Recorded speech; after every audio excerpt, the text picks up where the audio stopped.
Abangan sa Congress News. Pangulong Ferdinand R. Marcos Jr. dumalo sa 2026 General Assembly ng NIA National Confederation of Irrigators Associations. Pangulo sinabing ito'y bilang patunay ng patuloy na pagsusulong ng irigasyon at mas mataas na produktibidad sa agrikultura. House Committee on Justice itinakda na ang schedule sa pagbusisi sa 4 na impeachment complaint na inihain laban kay Vice President Sara Duterte. Kung kailan, alamin.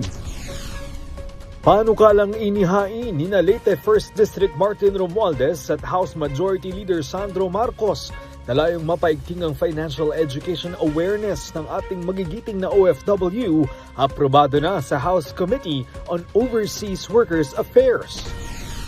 At 5 panukala na magbibigay proteksyon sa mga senior citizen laban sa lumalaganap na online scams lusot na sa komite ng Kamara.